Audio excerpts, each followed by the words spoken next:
അവിടെ വടകരയിൽ ഷാഫി പറമ്പുണ്ടാക്കിയിട്ടുള്ള ഒരു കരാറുണ്ടായിരുന്നു. എന്നെ ഇവിടെ ജയിപ്പിക്കാൻ BJP-ക്കാർ വോട്ട് തന്നാൽ പാലക്കാട് ബൈ ഇലക്ഷൻ വരും. ശൈലജ ടീച്ചറെ ജയിപ്പിച്ചാൽ മട്ടന്നൂർ ബൈ ഇലക്ഷൻ വന്നാൽ അങ്ങക്ക് ഒരു രക്ഷയില്ല അവിടെ. അതേസമയത്ത് പാലക്കാട് കഴിഞ്ഞ തവണ 2ാം സ്ഥാനത്തെത്തിയിട്ടുണ്ട്. അവിടെ ശ്രീധരനായിരുന്നു മത്സരിക്കുന്നത്. മെട്രോമാൻ മത്സരിച്ചപ്പോൾ കുറെ നിഷ്പക്ഷ വോട്ടൊക്കെ കിട്ടിയിട്ടുണ്ട്. അതുകൊണ്ടായിരിക്കാം 2ാം സ്ഥാനത്ത് വന്നിട്ടുണ്ടാവുക. പക്ഷേ ഇത്തവണ അവിടെ ബൈ ഇലക്ഷൻ വന്നാൽ അവിടെ BJP-യെ സഹായിക്കാമെന്ന് പറഞ്ഞ് BJP-ക്കാരുടെ വോട്ട് വാങ്ങി. എൻ്റെ നാട്ടിൽ നിന്ന് കല്യാണം കഴിച്ചു കൊണ്ടുപോയ ഒരു പെൺകുട്ടി വീട്ടിൽ വിളിച്ചിട്ട് പറഞ്ഞു, ഞാൻ അവിടെ ആ കുടുംബം RSS-കാരുടേതാണ്, അവള് നമുക്കേ വോട്ട് ചെയ്യും, പക്ഷേ കുടുംബത്തിൽ കലഹം ഉണ്ടാണ്ടിരിക്കാൻ നിങ്ങൾക്ക് ചെയ്യാന്ന് പറയും. അവിടെ വന്നിട്ട് RSS പ്രവർത്തകർ പറഞ്ഞു, ഇത്തവണ നമ്മൾ ഷാഫി പറമ്പിലിനെ വോട്ട് ചെയ്യേണ്ടത്. അപ്പൊ അവള് പറഞ്ഞു, അല്ല നമ്മള് പ്രഫുൽ കൃഷ്ണയല്ലേ നമ്മുടെ സ്ഥാനാർത്ഥി, പിന്നെ എങ്ങനെ? അതാണ് നിന്നോട്ടെ, അതുകൊണ്ട് സാരമില്ല, ഇയാൾക്ക് വോട്ട് ചെയ്യണം. വോട്ട് വിറ്റതാണ്. മുഴുവൻ BJP വോട്ട് മുക്കാൻ പറ്റില്ല, കാരണം പറഞ്ഞാലും കൂട്ടാക്കില്ല ചിലര്. എന്നാൽ ഒരു ബൾക്ക് വോട്ട് കൊടുക്കാൻ പറ്റും. അത് വിറ്റ് ശീലമുള്ള സ്ഥലമാണ് അവിടെ. അപ്പോ അന്ന് കൊടുത്ത വാഗ്ദാനം പാലക്കാട് നിങ്ങളെ സഹായിക്കാമെന്ന്. പക്ഷെ പാലക്കാട് ഇപ്പോ എന്താ നടക്കുന്നതെന്നൊന്നും നമുക്ക് പറയാൻ കഴിയില്ല. എല്ലാം കൂടി ഒരുമിച്ച് ചേർന്ന് അവിടെ ഒറ്റ പ്രതിജ്ഞയാണ് LDF-നെ തോൽപ്പിക്കണം. BJP-യുടെ ഈ ഭീകരത അവസാനിപ്പിക്കണമെന്ന് നമ്മൾ പറഞ്ഞു. അതിനെങ്ങനെയാണ് സാധിക്കുക എന്നാണ് നമ്മൾ പരിശോധിച്ചത്. പക്ഷേ അതിന്റെ അർത്ഥം കോൺഗ്രസ് വന്നാൽ എല്ലാം ശരിയാകും എന്നുള്ളതല്ല.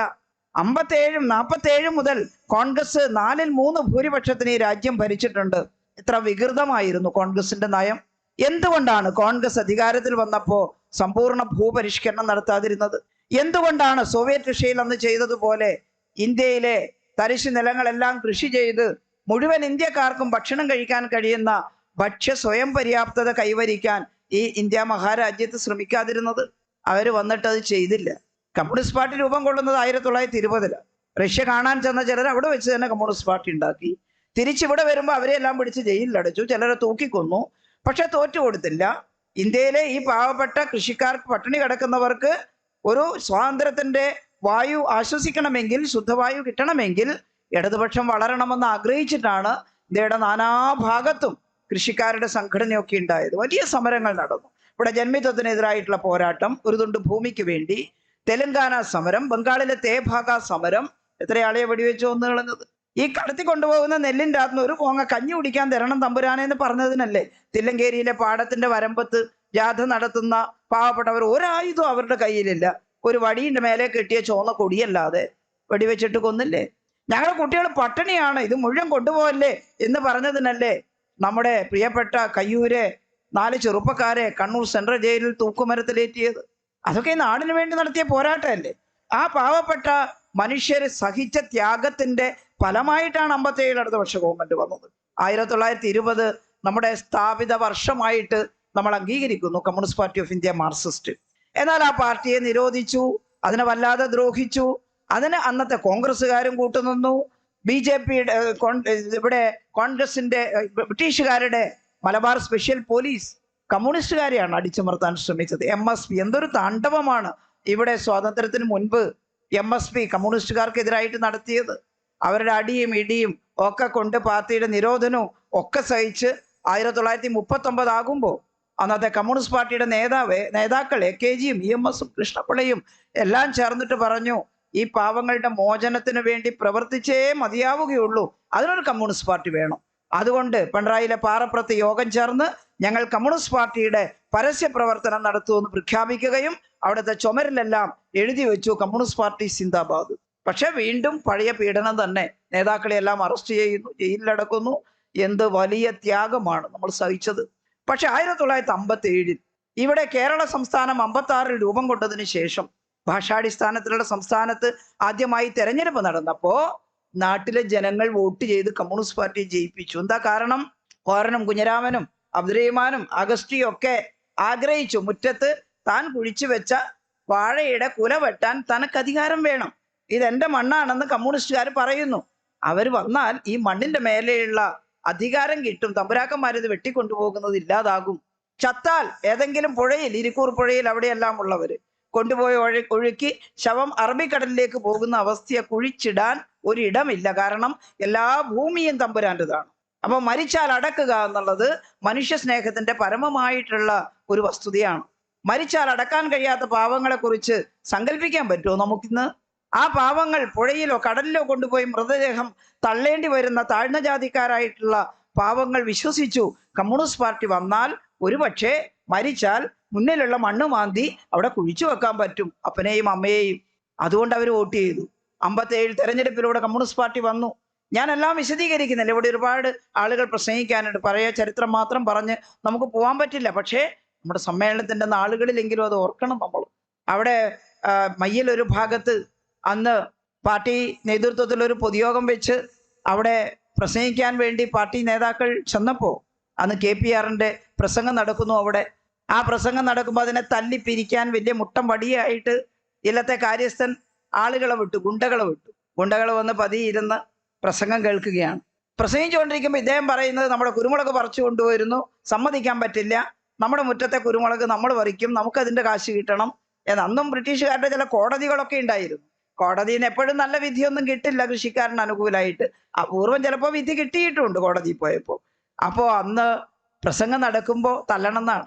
പക്ഷെ തല്ലാൻ വന്ന ഗുണ്ട പതുങ്ങിയിരുന്നപ്പോൾ ഈ പ്രസംഗിക്കുന്നത് ഈ കാര്യങ്ങളാണ്, നമ്മൾ പട്ടിണിയിലാണ്, എല്ലാം ജന്മി മുട്ടിച്ചു കൊണ്ടുപോകുന്നു. അപ്പൊ തല്ലാൻ വന്നിട്ടുള്ള ആളും കൂടി പറഞ്ഞു, അല്ല ഇത് എന്റെയും കൂടി അവസ്ഥയാണ്, എന്റെ കുരുമുളക് കഴിഞ്ഞ ദിവസം പറിച്ചോണ്ടേ കളഞ്ഞേട്ടാ, ഞാനും ഇതിൽ പെട്ട ആളാണ്, ഇയാൾ പറയും നമുക്കൊന്ന് കേൾക്കാന്ന് പറഞ്ഞ് താഴേക്ക് ഇറങ്ങി ഇരിക്കാൻ നോക്കുമ്പോൾ നമ്മുടെ സഹാക്കൾ വിചാരിച്ചു അടിക്കാൻ വന്നവരല്ലേ, അടിച്ചാലോ അങ്ങോട്ട്.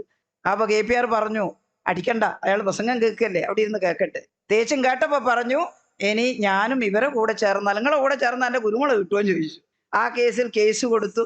ഭാഗ്യത്തിന് അയാളെ കുരുമുളക് തിരിച്ചു കൊടുക്കാൻ വിധിയായി എന്ന് നമ്മുടെ പാർട്ടിയുടെ ചരിത്രം പറയുന്നു. എല്ലാറ്റിലും അങ്ങനെ വിധിയാവില്ല, കിട്ടുമെന്നില്ല, തിരിച്ചു കിട്ടില്ല. പക്ഷെ ഭാഗ്യത്തിന് അദ്ദേഹത്തിന്റെ അത് കിട്ടി. അദ്ദേഹം ആ ഗുണ്ട പിന്നെ കമ്മ്യൂണിസ്റ്റ് പാർട്ടിയുടെ പ്രവർത്തകനായിട്ട് മാറി എന്നാണ്. അനുഭവത്തിന്റെ വെളിച്ചത്തിലാണ് കമ്മ്യൂണിസ്റ്റ് പാർട്ടി ശക്തമായിട്ട് വന്നത്.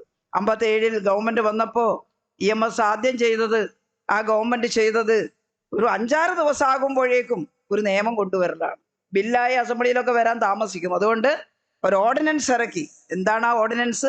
സ്റ്റേ ഓഫ് എവിക്ഷൻ ഓർഡിനൻസ്, അല്ലെ? കുടിയൊഴിപ്പിക്കൽ റദ്ദാക്കുന്ന നിയമം. കുടിയൊഴിപ്പിക്കൽ റദ്ദാക്കുന്ന നിയമം പാസ്സായപ്പോൾ എന്തോ ഒരു സന്തോഷം.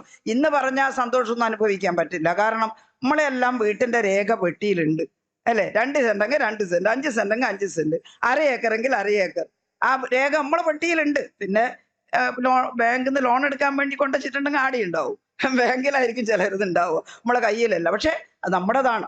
എന്നാൽ 57 മണ്ണിന് അവകാശമില്ലാത്ത മനുഷ്യരോട് പറയുന്നു ഒറ്റ ഒരുത്തനും വന്നിട്ട് കുടിയൊഴിപ്പിക്കില്ല എന്ന്. അവർ കമ്മ്യൂണിസ്റ്റ് പാർട്ടിയെ കണ്ണു നിറഞ്ഞ് സ്നേഹിച്ചു, സന്തോഷത്തോടുകൂടി.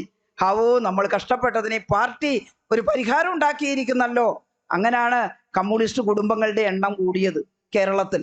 എന്നാൽ അതിനെ എതിർക്കാൻ എല്ലാവരും അനുകൂലിക്കലല്ല, അതിനെ എതിർക്കാനും പരാജയപ്പെടുത്താനും കോൺഗ്രസ്സുകാരുണ്ടായിരുന്നു ഇവിടെ.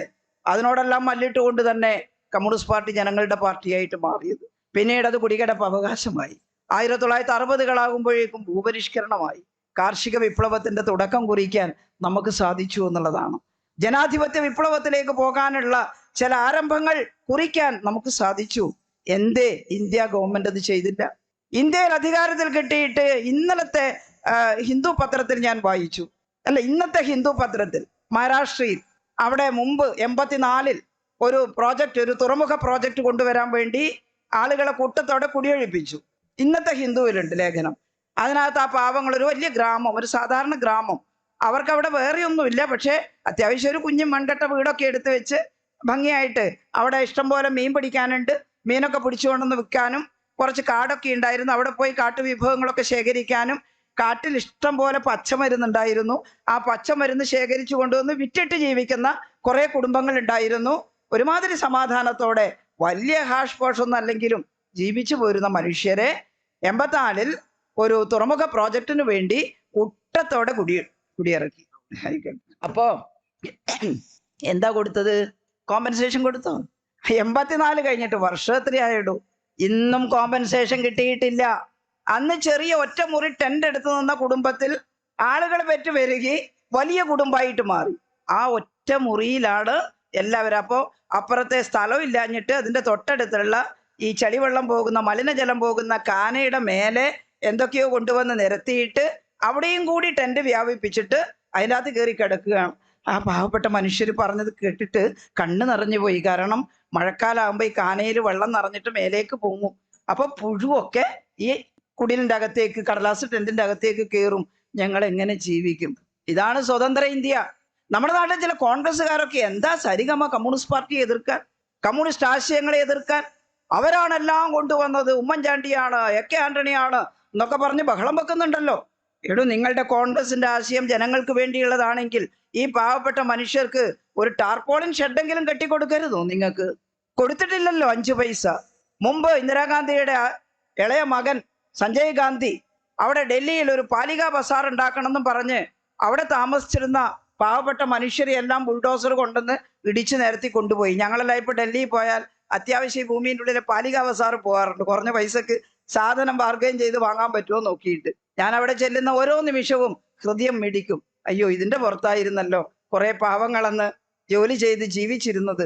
അവർക്ക് നിങ്ങൾ എന്താ മേടിച്ചു കൊടുത്തത്? 5 പൈസ നഷ്ടപരിഹാരം കൊടുക്കാതെ ആ പാവങ്ങളെ അവിടെ ഓടിച്ച് എവിടെയോ പോയി വീണ് അവിടെയെല്ലാം ചേരികളായി മാറി. ആ മനുഷ്യര് എങ്ങോട്ട് പോയി? ഇവിടെ വയനാട് ദുരന്തം ഉണ്ടായി. വയനാട് ദുരന്തം ഉണ്ടായിട്ട് പരിഹാരം ഉണ്ടാക്കാൻ വേണ്ടി ശ്രമിക്കുക LDF ഗവൺമെന്റ്. കേന്ദ്രത്തിൽ നിന്ന് നരേന്ദ്രമോദി വന്ന് കുട്ടികളെ എല്ലാം എടുത്ത് ഉമ്മ കൊടുത്ത് താടിയെല്ലാം പിടിച്ചു വലിച്ച്, ഓ ജോറന്നപ്പ അല്ലേ അപ്പാപ്പന്റെ താടിയെല്ലാം പിടിച്ചു വലിച്ചപ്പോ സത്യമായിട്ട് നമ്മൾ വിചാരിച്ചു ഈ മനുഷ്യൻ പോന്നേലും മുമ്പേ ഇവിടെ എന്തെങ്കിലും പ്രഖ്യാപിക്കുന്നതാണ്. ഒന്നും പറഞ്ഞില്ല. ഇപ്പം ദേശീയ ദുരന്തമായി പോലും അതിനെ അംഗീകരിക്കില്ല എന്ന് BJP-ക്കാർ പറഞ്ഞിരിക്കുന്നു. കോൺഗ്രസ്സുകാരുടെ MP-മാർ കവാത്ത് മറന്ന് പാർലമെന്റിൽ അത് കേട്ടിരിക്കുകയാണ്. അര അക്ഷരം അവർ സംസാരിക്കുന്നില്ല. കാരണം കോൺഗ്രസ് ഭരിച്ച ഇടങ്ങളിൽ ഇതല്ലേ സ്ഥിതി. മഹാരാഷ്ട്രയിൽ ഇതാണ് സ്ഥിതിയെങ്കിൽ കോൺഗ്രസ് ഭരിക്കുന്ന ഏത് സംസ്ഥാനത്താണ് വ്യത്യാസമുള്ളത്? യമുന നദിയുടെ കരയിൽ ഉത്തർപ്രദേശിൽ താമസിക്കുന്ന പാവങ്ങൾ വെള്ളം പൊങ്ങി അവരുടെ കുടിലുകൾ ഒഴുകിപ്പോയാൽ അവർ വേറെ എവിടെയെങ്കിലും ചെന്ന് വീഴുന്നു, മരിച്ചു പോയിട്ടില്ലെങ്കിൽ. ആരാ ഒഴുകിപ്പോയവർക്ക് വീടുണ്ടാക്കി കൊടുക്കുന്നത്? എന്നാൽ കേരളം വ്യത്യസ്തമാണ്. ത്രിപുര വ്യത്യസ്തമായിരുന്നു, വെസ്റ്റ് ബംഗാൾ വ്യത്യസ്തമായിരുന്നു. ഞാൻ എൻ്റെ പ്രസംഗം നീണ്ടുപോകുന്നതുകൊണ്ട് അതിലേക്ക് ഒരുപാട് അവിടുത്തെ കഥകൾ പറയുന്നില്ല കേട്ടോ. അവിടെ കമ്മ്യൂണിസ്റ്റ് പാർട്ടിയുടെ ഭരണം ഉണ്ടായിരുന്നപ്പോൾ അനുഭവിച്ച മനുഷ്യാവകാശങ്ങളും അത് തകർക്കപ്പെട്ടപ്പോൾ ഇപ്പം അനുഭവിക്കുന്ന മനുഷ്യദ്രോഹങ്ങളും നാം പഠിച്ച് ഈ നാട്ടിലെ ജനങ്ങളോട് പറയേണ്ടതാണ്. നമ്മുടെ കേരളത്തിൽ തന്നെ നമ്മൾ ഓരോ തവണ വന്നപ്പോഴും 67-ലും 86-ലും 96-ലും 2006-ലും 2016-ലും എല്ലാം വന്നപ്പോൾ ഓരോന്നോരോന്ന് ചെയ്ത് ഈ കേരളത്തിലെ മനുഷ്യരെ ഇന്ത്യയിലെ മറ്റു സംസ്ഥാനങ്ങളിൽ നിന്ന് നമ്മൾ വ്യത്യസ്തരാക്കിയില്ലേ? ഇതുപോലെ അവനവന് സ്വന്തമായി ഓരോരുത്തർക്കും ഒരു കുഞ്ഞു വീടും വൈകുന്നേരം അതിന്റെ ഉമ്മറത്ത് എന്റേതാണെന്ന് പറഞ്ഞ് ഇരിക്കാനുള്ള അവകാശവും കോൺഗ്രസ് ഭരിച്ചിട്ടുള്ള ഏത് സംസ്ഥാനത്താണുള്ളത്? നിങ്ങൾ പറയൂ. ഇവിടെ ഉണ്ടായത് നമ്മൾ കൊണ്ടുവന്ന പരിഷ്കരണങ്ങളാണ്. ഭൂപരിഷ്കരണം, മിച്ചഭൂമി കണ്ടെത്തൽ, വിതരണം ചെയ്യൽ, പിന്നീട് ജനകീയാസൂത്രണം, അതിന്റെ ഭാഗമായി ജനങ്ങളെ കൂടെ പങ്കെടുപ്പിച്ചുകൊണ്ടുള്ള വികസന പ്രക്രിയകൾ, കൂടുതൽ പണം തദ്ദേശ സ്വയംഭരണത്തിൽ പഞ്ചായത്തി രാജ് നഗരപാലികയല്ല ഇന്ത്യയിലാകെ വന്നതാണെങ്കിലും അതൊന്നും ഉത്തർപ്രദേശിലെ പഞ്ചായത്തുകൾക്ക് ബാധകമായിട്ടില്ല. ആ കിട്ടുന്ന പണമൊന്നും അവിടുത്തെ ഈ പാവങ്ങളുടെ കടലാസ് ടെന്റ് ഒരു വൃത്തിയുള്ള വീടാക്കാൻ ഉപകരിച്ചിട്ടേ ഇല്ല. ചില യൂട്യൂബർമാര് ഉത്തർപ്രദേശ് ഗ്രാമങ്ങളുടെ ചിത്രം എടുത്തിടാറുണ്ട്. നിങ്ങൾ കാണാറുണ്ടോ എന്ന് എനിക്കറിയില്ല. ഒരു UP ഗ്രാമത്തിന്റെ ലൈവ് ഒന്ന് അടിച്ചു നോക്കണം യൂട്യൂബിൽ കേട്ടോ. അപ്പൊ കാണാം UP ഗ്രാമത്തിന്റെ. നിങ്ങൾ ഇന്ന് പോയിട്ട് ഗൂഗിളിൽ അടിച്ചു നോക്കാം UP ഗ്രാമത്തിന്റെ ലൈവ് യൂട്യൂബിൽ കാണാം. യൂട്യൂബിൽ സെർച്ച് ചെയ്താൽ മതി, നിങ്ങൾക്ക് കാണാൻ പറ്റും. ഇടിഞ്ഞ് പൊളിഞ്ഞ റോഡുകളും ഉന്തി കൊണ്ടുപോകുന്ന വണ്ടികളും തലയിൽ തലപ്പാറായി വെള്ളം കെട്ടിപ്പേറി വരുന്ന സ്ത്രീകളും ഒറ്റ ടെന്റ്, അതിനകത്ത് അച്ഛനും അമ്മയും അപ്പാപ്പനും കുഞ്ഞുമോനും കല്യാണം കഴിച്ച ചെക്കനും പെണ്ണും എല്ലാം നിരന്ന് കിടക്കുന്ന ആ ഒരു അവസ്ഥയ്ക്ക് എന്തെങ്കിലും മാറ്റം ഉണ്ടായോ കൂട്ടരെ? ഇവിടെയോ ചെറുക്കൻ്റെ കല്യാണം ആലോചിച്ചാൽ പറയും, അയ്യോ ചെക്കനും പെണ്ണിനും കൊടുക്കാൻ നല്ല മുറി വേണം, അതുകൊണ്ട് 4 കല്ല് വളച്ചിട്ട് ഇതിൻ്റെ അപ്പുറത്തൊരു റൂം, അതിനകത്ത് കട്ടില്, കിടക്കൊത്ത കിടക്കവിരിക്കൊത്ത തലയണോറ. നല്ല പൈസക്കാരാണെങ്കിൽ നല്ല മുന്തിയ വാങ്ങും, അല്ലാത്തവര് അവനവനാകുന്നത് വാങ്ങും. 4 വാതിലടച്ച് ചെക്കനും പെണ്ണിനും അകത്ത് അവരുടെ സ്വകാര്യത സംരക്ഷിക്കാൻ കഴിയുന്ന ഒരവസ്ഥ കേരളത്തിലെ വ്യക്തി ജീവിതത്തിന് സമ്മാനിച്ചത് ഒരു കോൺഗ്രസ്സുകാരന്റെ ഒത്താശയോടുകൂടിയല്ല, കമ്മ്യൂണിസ്റ്റ് പാർട്ടി നടപ്പിലാക്കിയ നയങ്ങളുടെ ഫലമായിട്ടാണ് എന്നുള്ളത് നമ്മൾ മനസ്സിലാക്കണം കേട്ടോ. അതാണ് കേരളം. എല്ലാ മാറ്റവും ഞാൻ പറയുന്നില്ല. ജനകീയാസൂത്രണം കൊണ്ടുവന്നപ്പോൾ ഞാൻ കൂത്തുപറമ്പ് MLA ആയിരുന്നു. അപ്പോൾ അവിടുത്തെ മാലൂർ പഞ്ചായത്തിൽ പ്രസിഡന്റ് കുഞ്ഞിമാത ടീച്ചർ എന്നെ വിളിച്ചിട്ട് പറഞ്ഞു, ശൈലജ ഈ പഞ്ചായത്ത് ഒരു പ്രോജക്റ്റ് വെച്ചിട്ടുണ്ട്, നീ വരണം. എന്താ പ്രോജക്റ്റ്? അതായത് മാലൂർ പഞ്ചായത്തിൽ എത്ര ഓലമേഞ്ഞ വീടുണ്ട് നമ്മൾ കണക്കാക്കി, നീ ഒരു 10-200 വീട് ഓലമേഞ്ഞത് ബാക്കിയുണ്ട്, 2006 കേട്ടോ, ഇപ്പൊ ഒന്നുമല്ല. അപ്പൊ നമുക്കതിനെ എല്ലാം ഒന്ന് വൃത്തിയാക്കണം. ഓടിട്ട വീട്, അതിന് ഓട് പഞ്ചായത്ത് വാങ്ങിക്കൊടുക്കും. വീട്ടുകാർക്ക് വലിയ സന്തോഷമായി. ചിലർ പറഞ്ഞു ആ പൈസയും കാണുന്നേ നമ്മള് ഓടല്ല ആക്കുന്നു, വാർത്തോളാന്ന് പറഞ്ഞു. ഓ വാർത്തോളി, കുറച്ചിങ്ങളും കൂട്ടിയിട്ട് എല്ലാം മാറി വാർപ്പിന്റെ വീടായില്ലേ. ഇതെങ്ങനെയാ മാറ്റം ഉണ്ടാവുന്നത്? നമ്മുടെ പ്ലാനിങ് അനുസരിച്ചല്ലേ അത് ചെയ്തു. കുടുംബശ്രീ അയൽക്കൂട്ടം ഉണ്ടാക്കി, സമ്പൂർണ്ണ സാക്ഷരതാ യജ്ഞം. എന്തൊരു ബഹളായിരുന്നു കൊണ്ടുവരുമ്പോ. ഓ ഇനി കുയിലിക്ക് കാലി നീട്ടിയിരിക്കുന്ന ആൾ അക്ഷരം പഠിപ്പിച്ചിട്ടാണ് കമ്മ്യൂണിസം. നമ്മളെ പരിഹരിച്ചില്ലേ? ഞാനൊരു കൊല്ലം സാക്ഷരതാ യജ്ഞത്തിൽ ചേർന്നു, സ്കൂളിൽ നിന്നൊന്ന് ഡെപ്യൂട്ടേഷന്. എൻ്റെ ജീവിതത്തിലെ ഏറ്റവും നല്ല കാലഘട്ടമായിരുന്നു അത്. ഇവിടെ ഇരിക്കുന്ന നിങ്ങളും എല്ലാം അതിനകത്ത് ഇൻസ്ട്രക്ടർമാരായിട്ട് ചേർന്നിട്ടുണ്ടാവും, അല്ലെങ്കിൽ ഓഫീസർമാരായിട്ട് ചേർന്നിട്ടുണ്ടാവും. എന്തോ ഒരു സൗഭാഗ്യമായിരുന്നു. സ്ത്രീകളെല്ലാം പറഞ്ഞു, ഇപ്പൊ ഒന്ന് മനുഷ്യനായത് പേരെഴുതാൻ പഠിച്ചേരുത് കേട്ടാ. 80 വയസ്സുള്ള അമ്മമ്മ ഇപ്പൊ ഒരു മനുഷ്യനായെന്നാ പേരെഴുതാൻ പഠിച്ചപ്പോ. അത് തുടർ വിദ്യാഭ്യാസമായി ഇതാ മിനിഞ്ഞാന്ന് നമ്മുടെ ഇന്ദ്രൻസ് 7ാം ക്ലാസ് പരീക്ഷ പാസ്സായിരിക്കുന്നു. വേറെ ഒരു കോട്ടയത്തെങ്ങാറ്റുള്ള ഒരു കത്രീന ചേട്ടത്തി പഠിച്ച് 4 തുല്യതയും 7 തുല്യതയും 10 തുല്യതയും എല്ലാം കഴിഞ്ഞിട്ട് ഇപ്പോ ബികോം. അല്ലേ, കണ്ടില്ലേ ചിത്രം? അല്ല, പാൻറ് ഷർട്ടും ഒക്കെ ഇട്ടിട്ട് കത്രീന ചേട്ടത്തി ബികോം.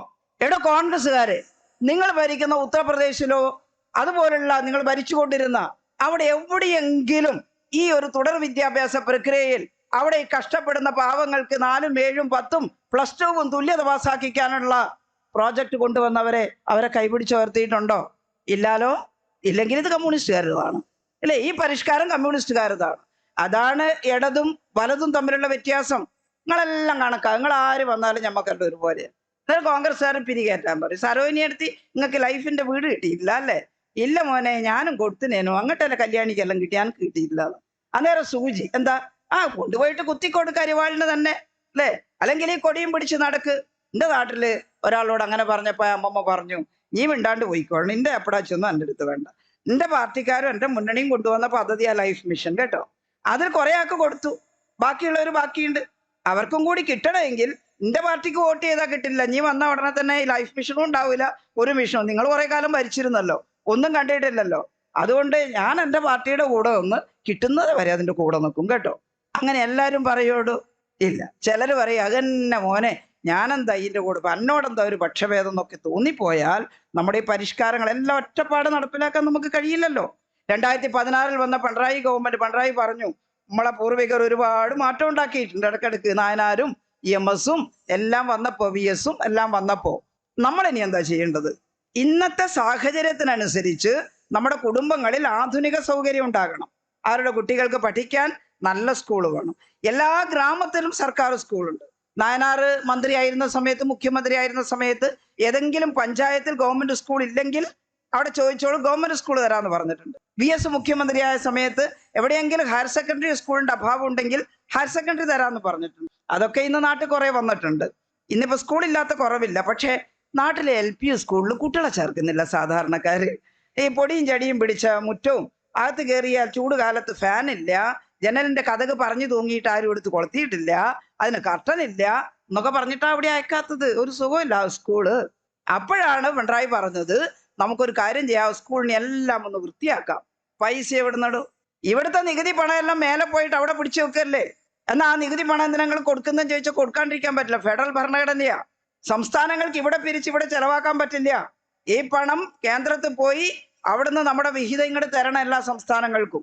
നമുക്ക് അലോഗ്യമൊന്നുമില്ല. ഇവിടുന്ന് ഒരു 70 റുപ്യ 100 റുപ്യ അങ്ങോട്ട് പിരിക്കുമ്പോൾ 70 റുപ്യ ഇങ്ങോട്ട് തരണം. കാരണം ഇവിടെ റോഡ് ഉണ്ടാക്കേണ്ടത് നമ്മളാണ്, ഇവിടെ വീടുണ്ടാക്കേണ്ടത് നമ്മളാണ്, ഇവിടെ മാഷുമാർക്ക് ശമ്പളം കൊടുക്കേണ്ടത് നമ്മുടെ സംസ്ഥാനമാണ്, ഇവിടെ ഗവൺമെന്റ് ആശുപത്രിയിലെ സ്റ്റാഫിന് ശമ്പളം കൊടുക്കേണ്ടത് സംസ്ഥാന ഗവൺമെന്റ് ആണ്. ഈ ചെലവിന് ഒരു 70% ഉണ്ടായാലേ മതിയാവൂ. കേന്ദ്രമോ രാജ്യരക്ഷ തുടങ്ങിയ കാര്യങ്ങളെല്ലാം അവിടെ നിന്ന് ചെയ്യണം. അതിന് ഈ കിട്ടുന്നതിൽ ഒരു 30% അവിടെ വെച്ചാൽ മതി. ഈ 30% മാത്രമല്ല, ചില വൻകിട സ്ഥാപനങ്ങളുടെ ലാഭവിഹിതമൊക്കെ കേന്ദ്രത്തിലേക്കാ ചെല്ലുന്നത്. നമ്മുടെ LIC കേന്ദ്ര ഗവൺമെന്റിന് ലാഭവിഹിതം കൊടുക്കുക കേട്ടാ. പക്ഷേ ആ LICയുടെ 25% ഷെയർ അദാനിക്ക് കൊടുത്തിരിക്കുന്നു മോഡി. അതാ മുതലാളിത്തം. അപ്പൊ കേന്ദ്രത്തിന്റെ ട്രഷറിയിലേക്ക് വരേണ്ട ലാഭവിഹിതത്തിന്റെ ഒരു പങ്ക് എങ്ങോട്ട് ഒഴുകിപ്പോവും? അദാനിയുടെ ട്രഷറിയിൽ. അദാനി അതിൻ്റെ അകത്ത് പെൻഷൻ കൊടുക്കാൻ പൈസ തരുവോടൂ? അത് അദാനിയുടെ സ്വകാര്യല്ലേ. അത് ചെയ്യുന്നതിനാണ് കമ്മ്യൂണിസ്റ്റ് പാർട്ടി എതിര്. പക്ഷേ ഈ കിട്ടുന്ന വിഹിതത്തിന്റെ 50 പോലും തിരിച്ചു തരുന്നില്ല. 30% തരാന്ന് പറഞ്ഞു, 30% തന്നില്ല. അപ്പോഴാണ് നമ്മൾ വലിയ സമരം ചെയ്യാൻ പോയത്. ഈ നമുക്ക് പെൻഷൻ മുടങ്ങിപ്പോയല്ലോ ഒരു 4-5 മാസം. കഴിഞ്ഞ പാർലമെന്റ് തെരഞ്ഞെടുപ്പിന്റെ സമയത്തെല്ലാം പെൻഷൻ കിട്ടാത്തൊരു ദേഷ്യം ഉണ്ടായിരുന്നു കേട്ടോ. പെൻഷൻ ഇല്ല. അപ്പൊ എന്താ പെൻഷൻ കിട്ടാതെ ചോദിച്ചപ്പോ നമ്മൾ പറഞ്ഞു ആ കേന്ദ്ര സർക്കാർ അവർ തന്നില്ല. അപ്പൊ കേന്ദ്രമാണോ പെൻഷൻ തരുന്നത്? BJP-ക്കാർ പ്രചരിപ്പിച്ചു, കണ്ടോ കണ്ടോ പെൻഷനെല്ലാം BJP-യാ കൊടുക്കുന്നതെന്നാ. പിന്നെ ഈ പെൻഷൻ നമ്മൾ കൊടുത്ത കാശ്, നമ്മുടെ പണം ഇങ്ങോട്ട് തിരിച്ചു തരേണ്ടതാ, അതിനകത്തുനിന്നാ കൊടുക്കേണ്ടത്, നമ്മുടെ പണമാണത്. ആ പണം തന്നില്ല. തരാത്തപ്പോ വലിയ സമരമായി. പിണറായിയുടെ നേതൃത്വത്തിൽ ഡൽഹിയിൽ സമരം ചെയ്തു. ഞാനും സുമേഷും ഒക്കെ പോയി അവിടെ സമരം ചെയ്യാൻ പോകുമ്പോൾ മോഡി പറഞ്ഞു, ഇത് തെക്ക് വടക്ക് വിഭജനം ഉണ്ടാക്കാൻ പുറപ്പെടുകയാണ് ഇവര്. തെക്കൻ സംസ്ഥാനക്കാർ വന്നിട്ട് വടക്കൻ സംസ്ഥാനക്കാരെ കുഴപ്പത്തിലാക്കുന്നു. അതിന് അല്പായുസേ ഉണ്ടായാലും. നമ്മൾ ചെന്നപ്പോ ആരൊക്കെ, ജമ്മു കാശ്മീരിന്റെ ഇപ്പോഴത്തെ മുഖ്യമന്ത്രിയുടെ അച്ഛൻ ഫാറൂഖ് അബ്ദുള്ള, പഞ്ചാബിലെ മുഖ്യമന്ത്രി ഭഗവന്ത് മാൻ, തമിഴ്നാട്ടിലെ മുഖ്യമന്ത്രിക്ക് അന്ന് വരാൻ പറ്റാണ്ട് അവിടുത്തെ 2 മന്ത്രിമാർ, എല്ലാവരും പിണറായിയെ പ്രശംസിച്ചു.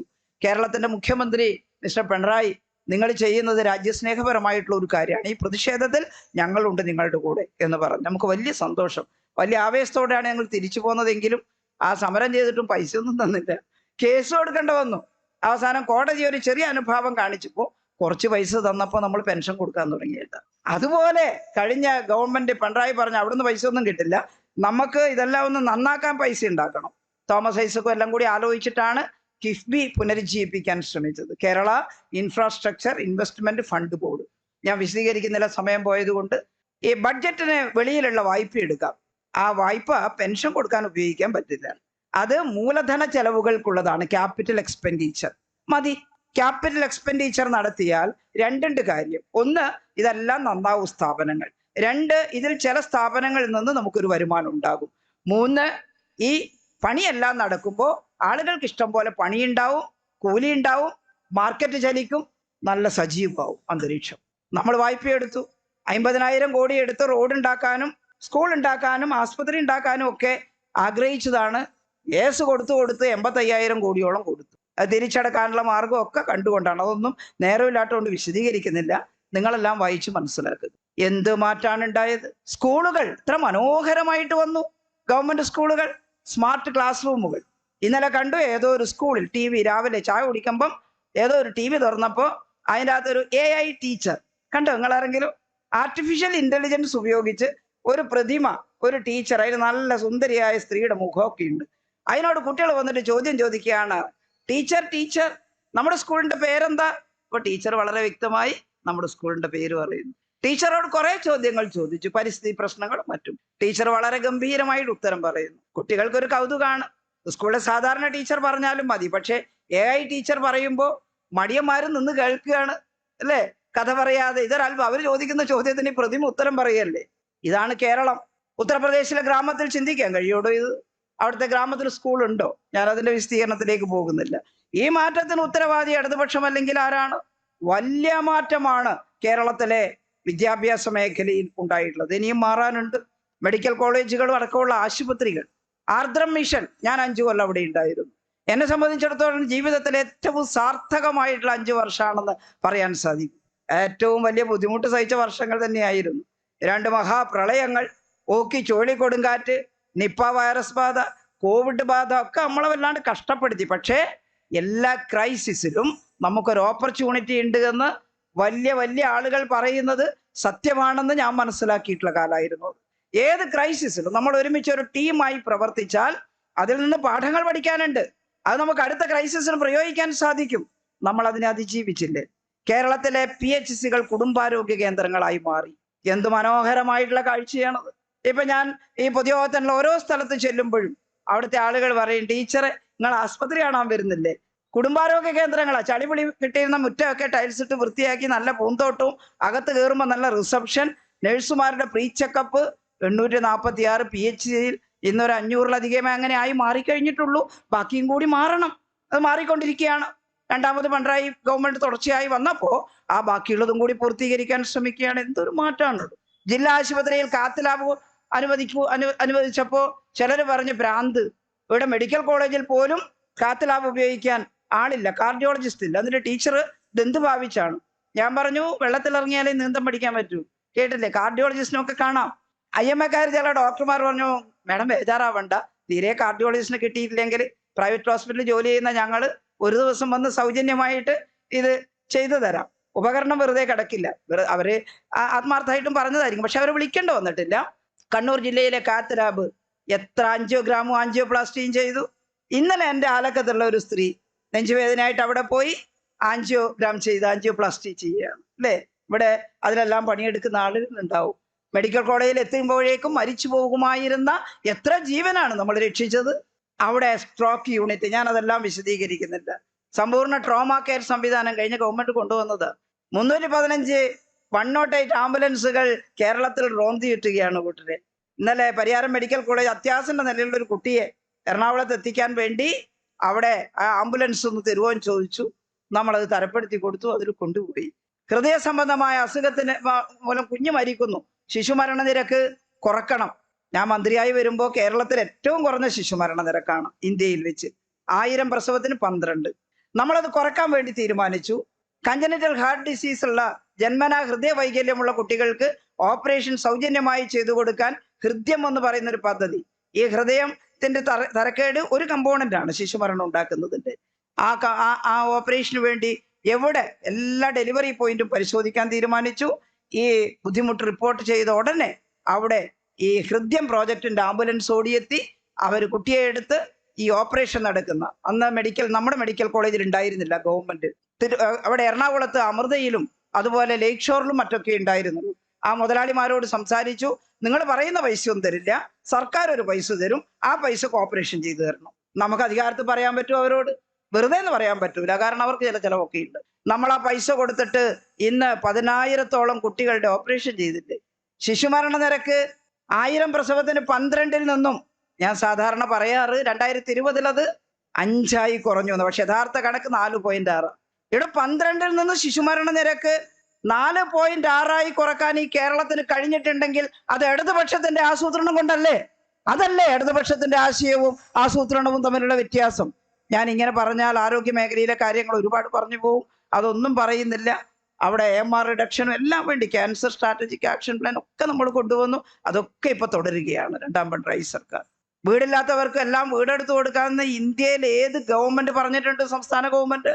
ഹൗസിംഗ് പ്രോജക്റ്റ് ഒക്കെ ഉണ്ട്, ബാക്കിയുള്ള കുറച്ചാക്ക് കിട്ടി, ഇല്ലാത്താക്ക് പോയി. ഇവിടെ സകല ആളെയും ലിസ്റ്റ് എടുത്തിട്ട് അവർക്കെല്ലാം വീടുണ്ടാക്കി കൊടുക്കും സമയബന്ധിതമായി എന്ന് പറയാൻ ധൈര്യം കാണിച്ചത് നമ്മുടെ സോഷ്യലിസ്റ്റ് മനോഭാവമാണ്. അവർ ഒരു ദിവസം കൊണ്ടിങ്ങനെ മാന്ത്രിക ദണ്ഡ് വീശി കാണിച്ചാലൊന്നും സാധിക്കുന്നതല്ല. അതുകൊണ്ട് എന്താണ് ഇടതുപക്ഷം മനുഷ്യ ജീവിതത്തിൽ കൊണ്ടുവന്ന മാറ്റങ്ങളെന്ന് മനസ്സിലാക്കാൻ എല്ലാ ആളുകളോടും പറയണം. ഇപ്പൊ ചിലർക്ക് ഇടതുപക്ഷം വേണ്ട, ഇടതുപക്ഷത്തെ എങ്ങനെയെങ്ങ് നശിപ്പിച്ചേ അടങ്ങൂ, ഇവര് മോശക്കാര്, ഇവരുടെ നേതാക്കന്മാര് കൊള്ളില്ല, മുഖ്യമന്ത്രി കൊള്ളില്ല, മന്ത്രിമാര് കൊള്ളില്ല, ഇവരെല്ലാം മഹാവടക്കാണ് എന്നല്ലേ നമ്മുടെ മാധ്യമങ്ങൾ പ്രചരിക്കുന്നത്. ശരി, എല്ലാവരും വടക്കായത് കൊണ്ട് ഈ ഇടതുപക്ഷം അവസാനിച്ചേക്കാം കേരളത്തിൽ. എന്തായി മാറും കേരളത്തിന്റെ സ്ഥിതി?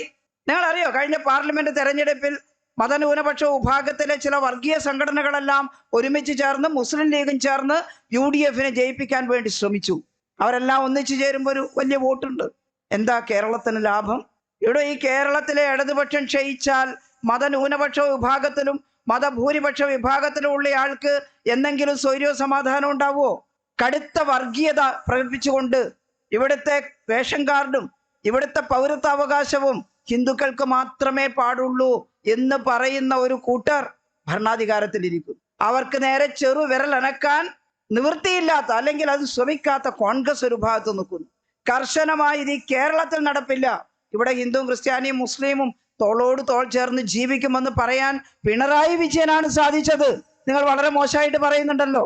അതിന്റെ സമാധാനത്തിലാണ് ഇവിടെ ഇഷ്ടമുള്ള പറമ്പത്ത് പള്ളി ഉണ്ടാക്കാനും ബാങ്ക് വിളിക്കാനും, ഇഷ്ടമുള്ള പറമ്പത്ത് ചർച്ച് ഉണ്ടാക്കാനും, അവിടെ മണി മുഴക്കാനും, ഇഷ്ടമുള്ള പറമ്പത്ത് അമ്പലങ്ങൾ ഉണ്ടാക്കാനും, അവിടത്തേക്ക് താലപ്പൊലിയൊക്കെ ആയിട്ട് ആളുകൾക്ക് പോകാനും ഒക്കെയുള്ള ഈ സൗകര്യം ഉണ്ടല്ലോ.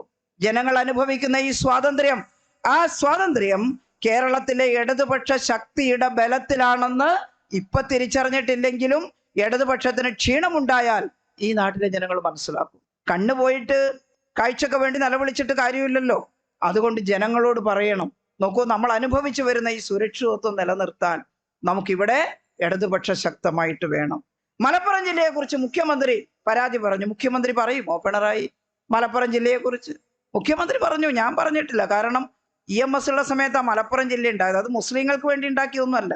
മലപ്പുറത്ത് EMSന്റെ വീട് അവിടെ മലപ്പുറത്തല്ലേ? ഒരുപാട് സാഹിത്യകാരന്മാരും ഒരുപാട് പ്രതിഭകളും പിറന്നു വീണ മണ്ണാണത്. അവിടെ ഹിന്ദു ഉണ്ട്, മുസ്ലിം ഉണ്ടല്ലോ. പക്ഷെ മലപ്പുറം വലിയ ദാരിദ്ര്യമുള്ള ഒരു പ്രദേശമായിരുന്നു. ആ ദാരിദ്ര്യ നിർമ്മാർജ്ജനത്തിന് എളുപ്പം കിട്ടാൻ, ഭരണപ്രക്രിയകൾ കുറച്ചും കൂടി എളുപ്പമാകാനാണ് മലപ്പുറം ജില്ല അന്ന് രൂപീകരിച്ചത്.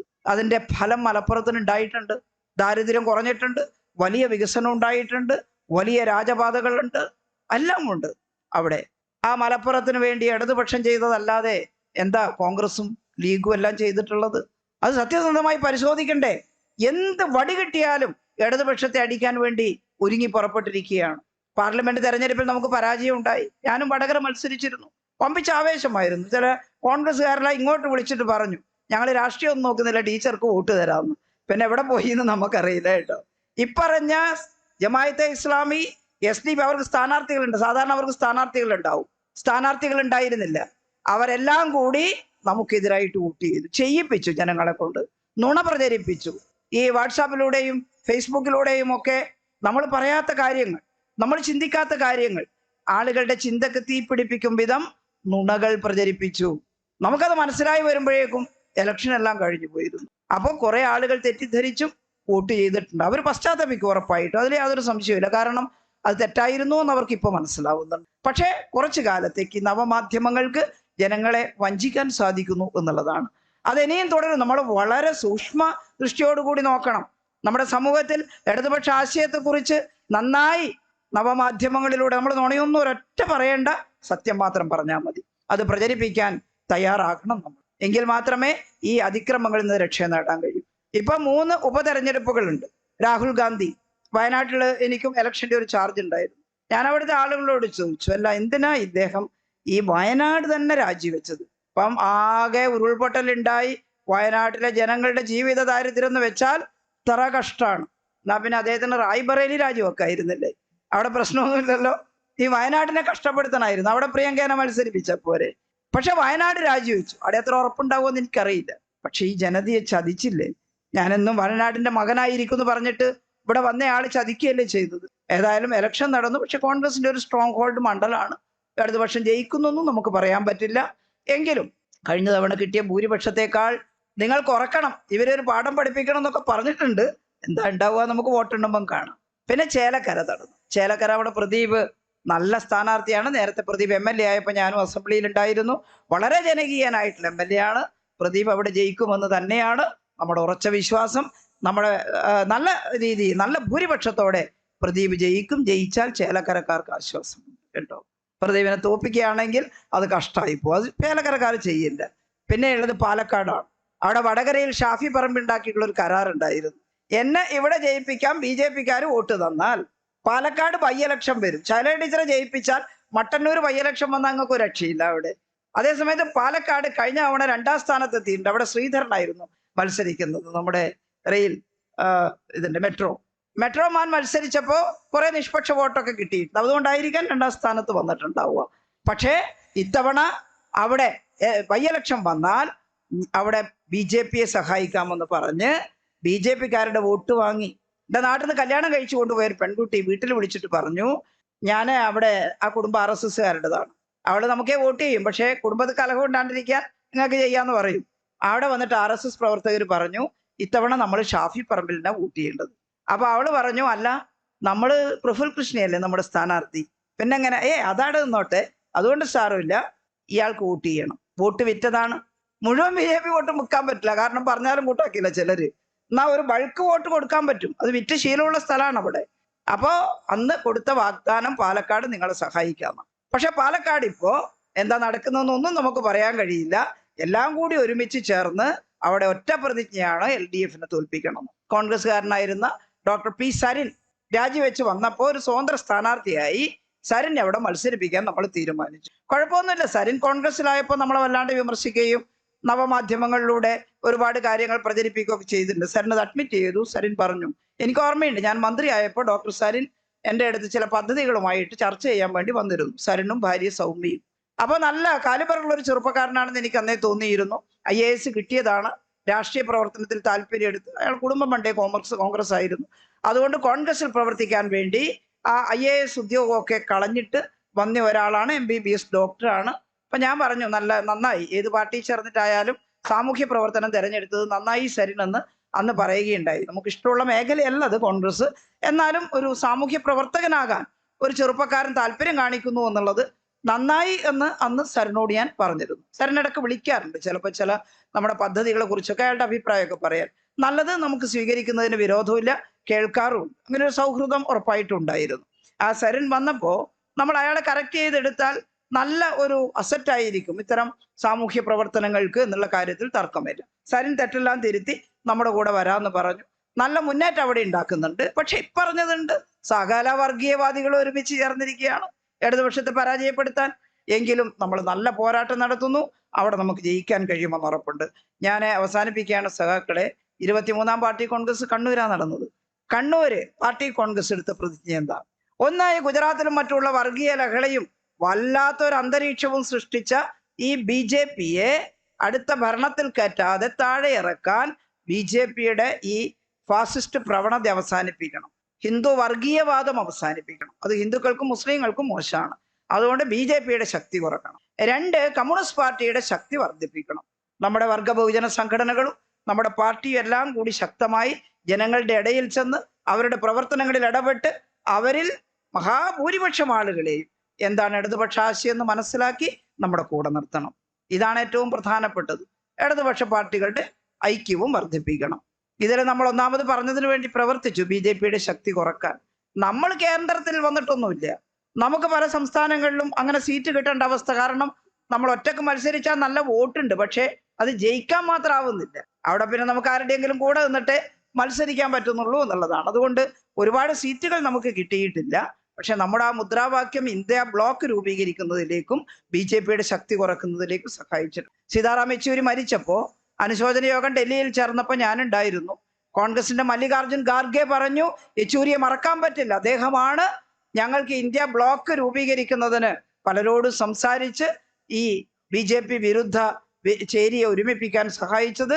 മാത്രമല്ല, ഒന്നാം UPA സർക്കാരുള്ള സമയത്ത് തൊഴിലുറപ്പ് പദ്ധതി ഉണ്ടാക്കാൻ അതിന്റെ രേഖകളെല്ലാം തയ്യാറാക്കി ഉത്സാഹിച്ചത് യെച്ചൂരിയാണ്. പുറത്തു വന്നല്ലോ കാര്യങ്ങൾ കേട്ടോ.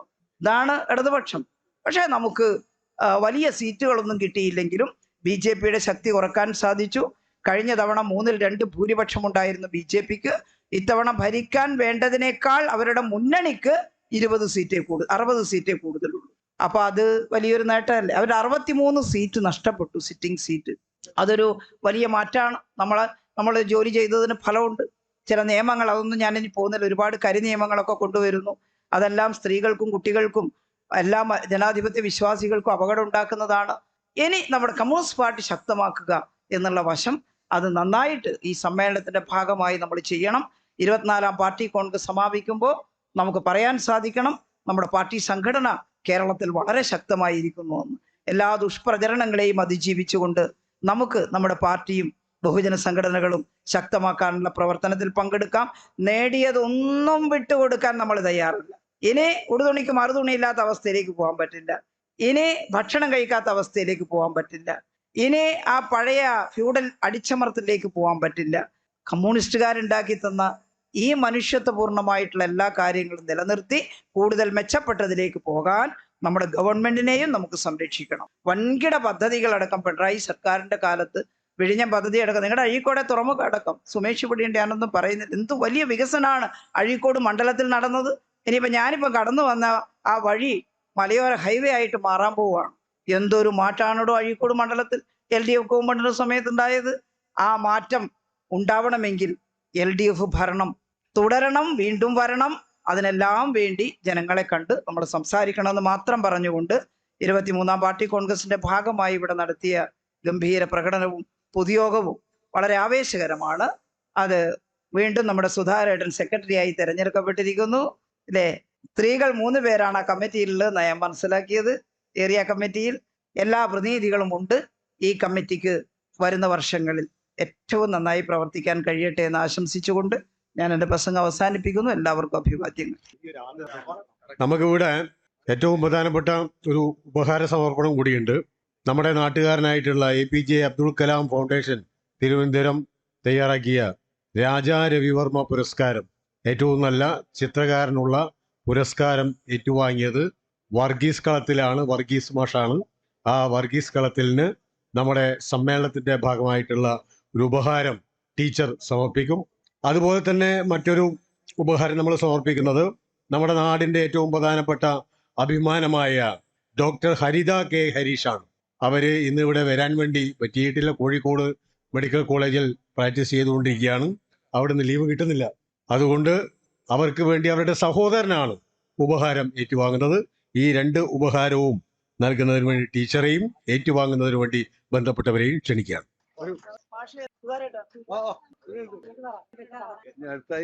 ഇതിന് ശേഷം ഒരു നാടൻ പാട്ടുണ്ട്. വടക്കൻസ് അവതരിപ്പിക്കുന്ന വളരെ മനോഹരമായ നാടൻ പാട്ട്. അതുകൂടി ആസ്വദിച്ചിട്ടേ എല്ലാവരും പോകാവൂ എന്നുകൂടി സൂചിപ്പിക്കുകയാണ്.